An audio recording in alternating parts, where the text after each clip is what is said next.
Madame, Messieurs, bonjour, bienvenue dans votre journal. Dans cette édition, nous parlerons de la caravane de la citoyenneté active lancée hier à Kaya.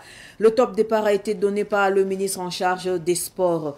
Elle s'inscrit dans la phase 2 des journées d'engagement patriotique et de participation citoyenne pour renforcer l'adhésion des populations aux idéaux des gouvernants. On en parle dans quelques instants. Le capitaine Ibrahim Traoré a dit de l'avènement du MPSR2 à la proclamation de la révolution progressiste populaire.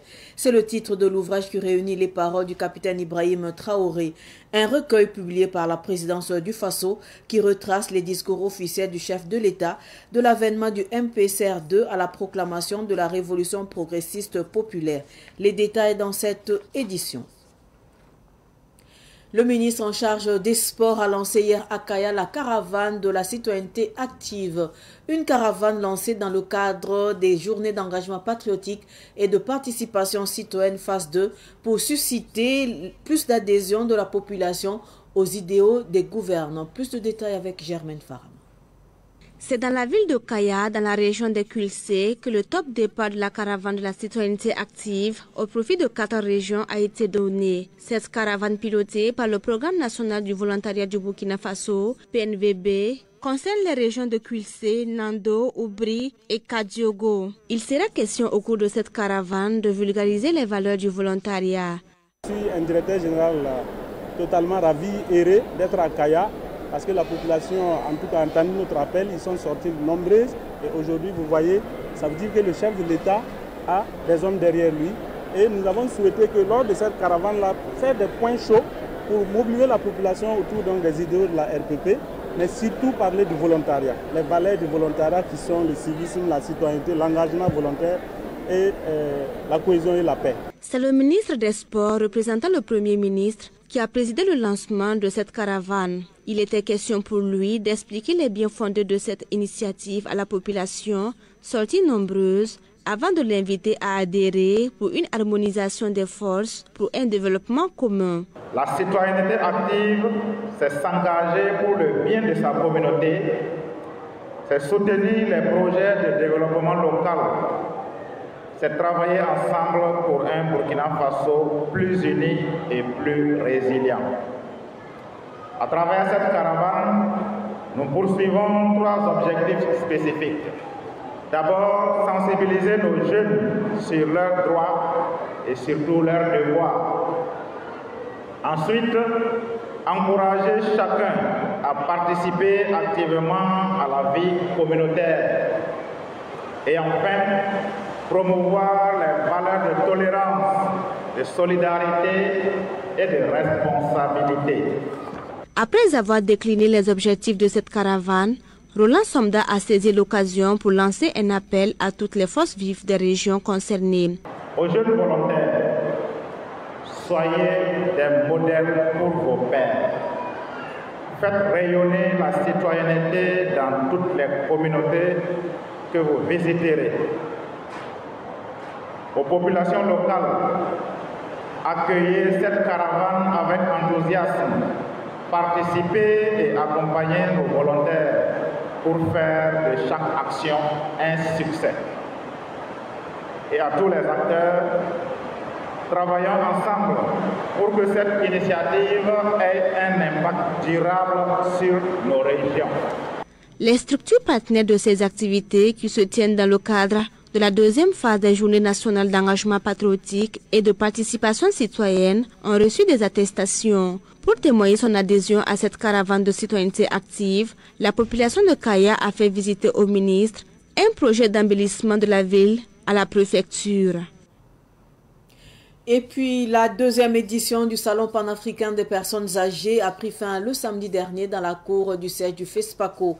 Ce salon dédié aux personnes âgées s'est tenu sous le thème « Réussir sa vie de senior dans un monde plein d'innovations, défis et opportunités ». Le point avec Samuel Moko. Des formations, des panels soulignant l'importance d'intégrer les aînés dans la dynamique des innovations, des séances de dépistage médical et des communications sur la spiritualité ont été, entre autres activités menées à l'occasion de ce salon panafricain des personnes âgées, édition 2025. La promotrice satisfaite se réjouit de la participation massive des personnes âgées. Tous les jours, les seniors étaient là, ils ont répondu présents et surtout que les communications étaient... nous avions un chrono bien précis, mais tout le temps on tirait sur le temps parce que apparemment le temps ne suffisait pas. Donc nous pensons vraiment que c'était très positif. L'idée pour nous, c'était de reconnaître nos seniors dans différents domaines, de leur dire que nous sommes conscients de tout ce qu'ils ont eu à faire comme sacrifice pour la nation, pour le pays, et de leur dire que cette attestation vient couronner toutes ces années de dur labeur. La deuxième édition de ce salon a été également une occasion pour le comité d'organisation de décerner des attestations à des personnalités de divers domaines comme la pharmacopée, le cinéma et bien d'autres. C'est comme si on revenait au CPE. La joie d'être avec les camarades, de rire, d'échanger, de se rappeler des choses parce qu'il fallait ça. Et sinon, on ressemblait juste à des abandonnés qui n'intéressent personne. Mais s'il y a cette personne-là qui a eu cette idée de pouvoir nous rassembler ici et de faire de nous des jeunes plus jeunes que les jeunes, c'est tant mieux. J'étais surpris d'être parmi les récipiendaires. 10 personnes âgées. Moi, je ne suis pas si âgé que ça. Vu mes parcours aussi, je n'ai pas encore fait grand chose qui mérite vraiment un tel honneur. Donc je remercie les organisateurs. Mais je tiens à préciser qu'honorer une personne âgée, c'est aussi un règlement des dettes. Soutenir les enfants est un investissement. Mais honorer les personnes âgées, c'est une dette inépuisable. C'est-à-dire que nous venons d'être récompensés, mais ce n'est pas tout. Nous attendons toujours des récompenses. Isaïe Foro, représentant la patronne de cette édition, la ministre en charge de la famille, Pélagie Cabré, a félicité l'initiatrice de ce salon. Selon lui, ce salon a été un espace où les expériences des aînés ont rencontré l'énergie des jeunes générations. En marge de la deuxième édition du Salon panafricain des personnes âgées, le journaliste à la retraite Jean-Baptiste Ilboudo interpelle les fonctionnaires sur la gestion de leur carrière. Il a dédicacé le week-end écoulé son ouvrage qui donne des astuces pour préparer et réussir sa vie de retraité. Le compte-rendu de Samuel Moko. C'est dès les premiers pas dans la vie professionnelle qu'il faut commencer à préparer sa retraite. Conseil de Jean-Baptiste Ilboudo, journaliste à la retraite, vice-président de l'Association nationale des retraités du Burkina, l'homme est meurtri par les conditions de vie de certains fonctionnaires après la retraite. D'où l'écriture de cet ouvrage, comment préparer et bien vivre sa retraite. Il faut préparer sa retraite. Et je me rappelle quand on prenait service dans les années 70, le ministre des Finances de l'époque, vous avez peut-être entendu parler de lui, Timokomar Garango, nous disait que on commence à préparer la retraite le jour où tu commences à travailler. Ça, c'est important. Donc déjà, dès que tu commences à travailler, tu dis, je dois partir à la retraite dans 10 ans, 20 ans, 30 ans. Qu'est-ce que je voudrais faire à la retraite? Qu'est-ce que je voulais être à la retraite? Si vous ne faites pas ça, un jour vous êtes surpris à la retraite, comme il y a des gens en ce moment qui sont surpris par la retraite et vivent mal la retraite, tout simplement qu'ils n'ont pas préparé. Donc il faut chaque fois préparer la retraite. Donc ce qu'on Garango disait, le jour où tu commences à travailler, dis-toi un jour que tu vas partir. Dans quelles conditions je vais vivre à la retraite? Maintenant, ça se prépare. Et que la retraite, c'est la fin de la vie professionnelle, mais elle ne doit pas être la fin de la vie active. C'est-à-dire que même à la retraite, on doit continuer de travailler. Vous avez entendu ce que le présentateur a dit. Si vous cessez d'être actif et vous prenez pour la chaise longue, vous invitez la mort. L'œuvre « Comment préparer et bien vivre sa retraite », forte de 140 pages, est disponible au siège de l'Association nationale des retraités du Burkina Faso.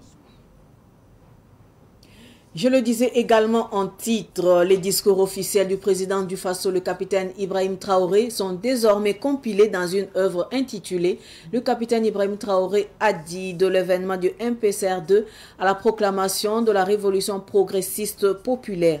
Ce recueil de plus de 300 pages replonge dans les sorties officielles à partir du 30 septembre 2022 au 1er avril 2025 du président du Faso.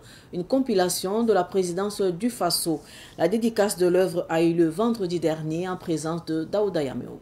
Ce livre immortalise les discours et allocutions du capitaine Ibrahim Traoré du 30 septembre 2022, date de sa prise du pouvoir, au 1er avril 2025, date de la proclamation de la révolution progressiste populaire. Ces allocutions et discours consignés dans cet ouvrage intitulé « Le capitaine Ibrahim Traoré a dit de l'avènement du MPSR2 à la proclamation de la révolution progressiste populaire » sont non seulement destinés aux générations actuelles, mais surtout futures. L'édition de ce document vise à diffuser cette vision de son Excellence le capitaine Ibrahim Traoré au profit des générations actuelles et futures, burkinabées et africaines, dont l'ultime salut se trouve dans nos valeurs culturelles endogènes. C'est une œuvre destinée à la jeunesse d'une part et qui s'adresse d'autre part à tous les peuples en quête de libération, d'indépendance et de développement basé sur les ressources endogènes. Selon le ministre en charge de la communication Perdouende Gilbert Ouedraogo, il était judicieux de consigner par écrit les idéaux portés par des leaders d'exception à l'image du capitaine Ibrahim Traoré. Depuis son accession à la plus haute charge de l'État, les interventions publiques du président du Faso traduisent une volonté constante de dialoguer avec le peuple, de partager sa vision, d'éveiller les consciences et d'éduquer les masses populaires du Burkina Faso, d'Afrique et du monde entier. Les prises de parole et discours du camarade président du Faso rompent avec les pratiques courantes. Ils se démarquent par leur authenticité, leur spontanéité, la profondeur du contenu et la sincérité du porteur. Ils sont une rupture nette avec les codes convenus des allocutions solennelles. Pour le professeur Théophile Baliman, conseiller spécial du chef de l'État, ce recueil de plus de 300 pages est un résumé de l'engagement du capitaine Ibrahim Traoré. Ce document d'archives nationales est donc un recueil de messages qui embrasse des thématiques importantes dans le contexte actuel de notre évolution et de notre révolution politique, économique et sociale. L'intérêt d'une telle production est d'être une source d'information pour nombre d'acteurs de la société intervenant dans le domaine du développement.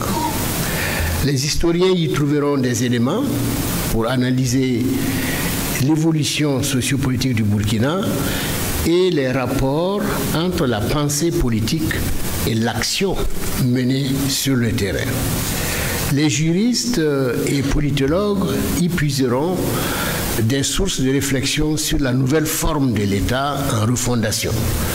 Les journalistes y trouveront des indicateurs et des paramètres de la gouvernance pour contextualiser leurs pratiques professionnelles face aux assauts du terrorisme qui se moquent de déontologie dans toutes ces opérations criminelles. Les recettes de la vente de cet ouvrage seront exclusivement destinées à la réalisation d'œuvres sociales. La dédicace de cet ouvrage a été une occasion pour la présidente du Faso de lancer officiellement la plateforme digitale dénommée Baoré, une vidéothèque de visionnage et de téléchargement des vidéos relatives aux actions du capitaine Ibrahim Traoré. De son Excellence le capitaine Ibrahim Traoré, président du Faso, chef de l'État.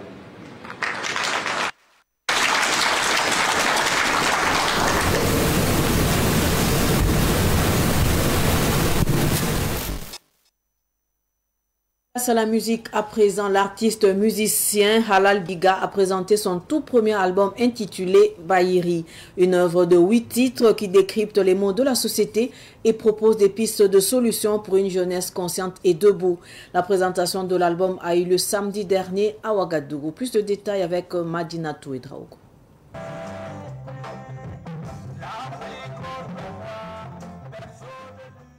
Bayiri de l'artiste musicien burkinabé Halal Biga est une œuvre engagée qui dénonce les faits néfastes de la société et promeut le vivre ensemble. L'album, je parle beaucoup d'espoir, je parle de l'amour et je parle de la culture de chez moi. Je parle beaucoup pour la valorisation de notre culture parce que quoi qu'on dise, aucune nation ne peut se développer sans sa culture. Vous écoutez très bien les sonorités, si vous écoutez les mélodies, vous allez voir que ces mélodies-là sont beaucoup inspirées du terroir. Et donc mon Bayiri, c'est pas forcément lié à ce qui a commencé en 2015 avec ce que nous vivons au Burkina. Mais mon Bayiri, je suis né avec ça depuis, et le Bayiri, j'ai envie de l'exprimer, j'ai envie de magnifier mon Bayiri. Dans cet album de 8 titres, Halal Biga a collaboré avec l'artiste Natouba Swidga sur le morceau Fasorem.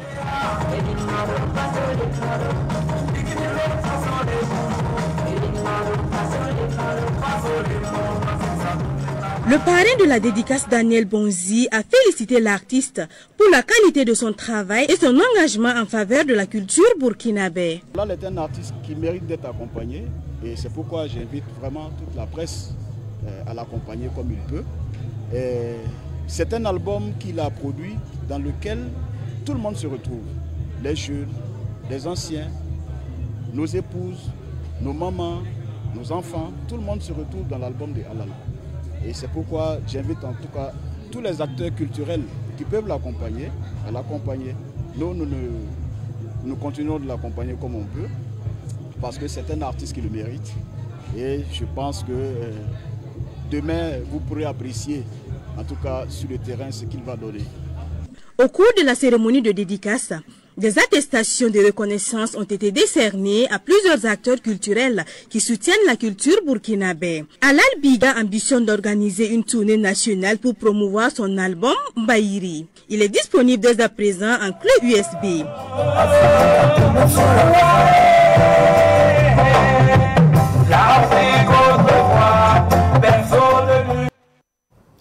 Hors de nos frontières en France, le Premier ministre Sébastien Lecornu a présenté ce lundi 6 octobre 2025 sa démission au président Emmanuel Macron qu'il a aussitôt accepté.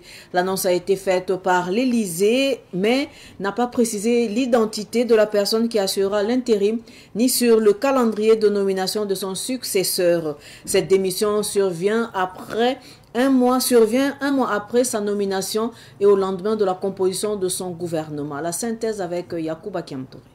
Sébastien Lecornu a déposé sa lettre de démission ce matin alors qu'il venait de dévoiler une partie des membres de son gouvernement. Il quitte le navire à peine un mois après sa nomination et devient le premier ministre le plus éphémère de la 5e République française. Il plonge ainsi la France dans une crise politique. Cette décision intervient suite à un véritable tollé et une vague de critiques suscitées par la composition de son nouveau gouvernement. Dans une déclaration faite à la presse après sa démission, Sébastien Lecornu justifie sa décision en ces termes. On ne peut pas être Premier ministre quand les conditions ne sont pas remplies. En ce lundi matin, les conditions n'étaient plus remplies pour que je puisse exercer ces fonctions de Premier ministre et permettre au gouvernement d'aller devant l'Assemblée nationale demain. Pour 3 raisons.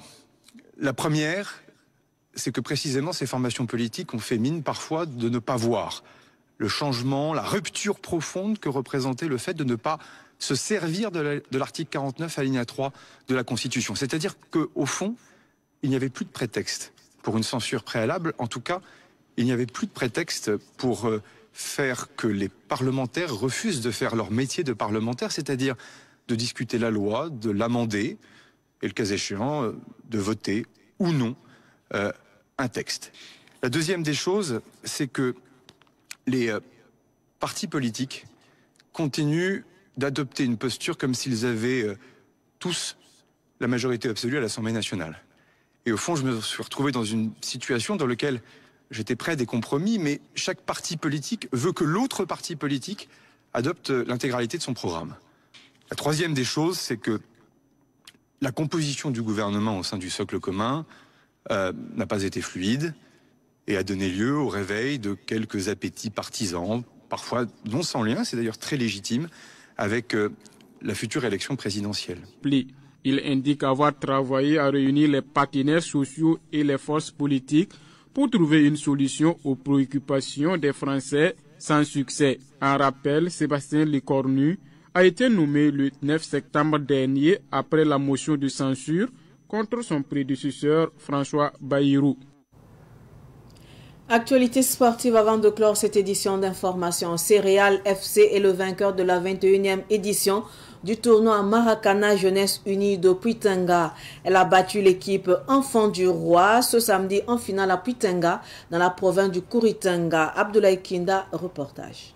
C'est juste quelques minutes avant la fin du premier mi-temps que Céréales FC fait trembler les filets des Enfants du Roi. Et l'unique but a permis à Céréales FC de remporter le tournoi Maracana Jeunesse Unie de Puitenga qui est à sa 21e édition. C'est un événement majeur de la localité puisque le tournoi mobilise des équipes de Puitenga, Kupela, Zorgo, Kando et Moktedo.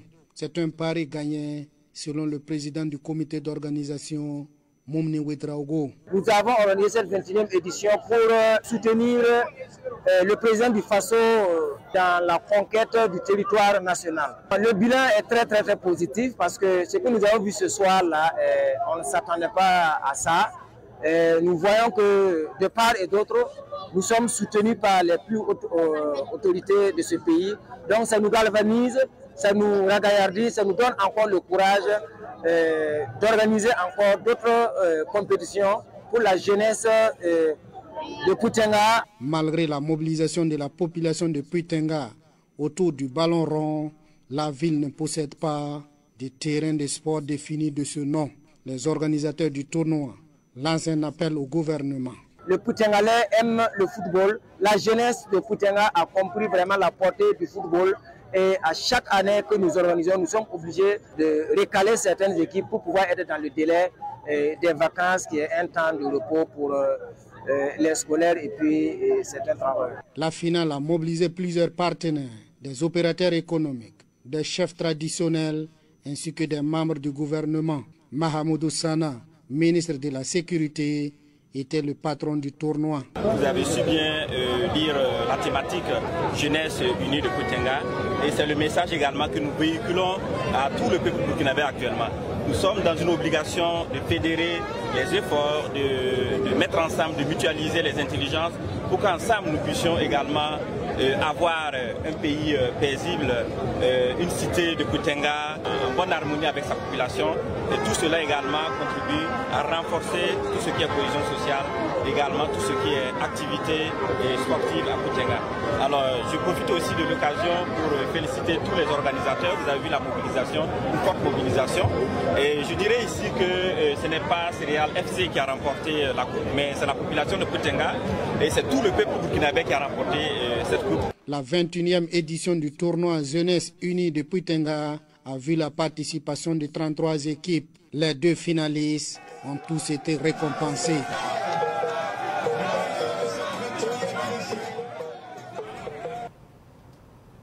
Ainsi s'achève cette édition d'information. Merci de votre fidélité au programme de Savane TV. Au revoir.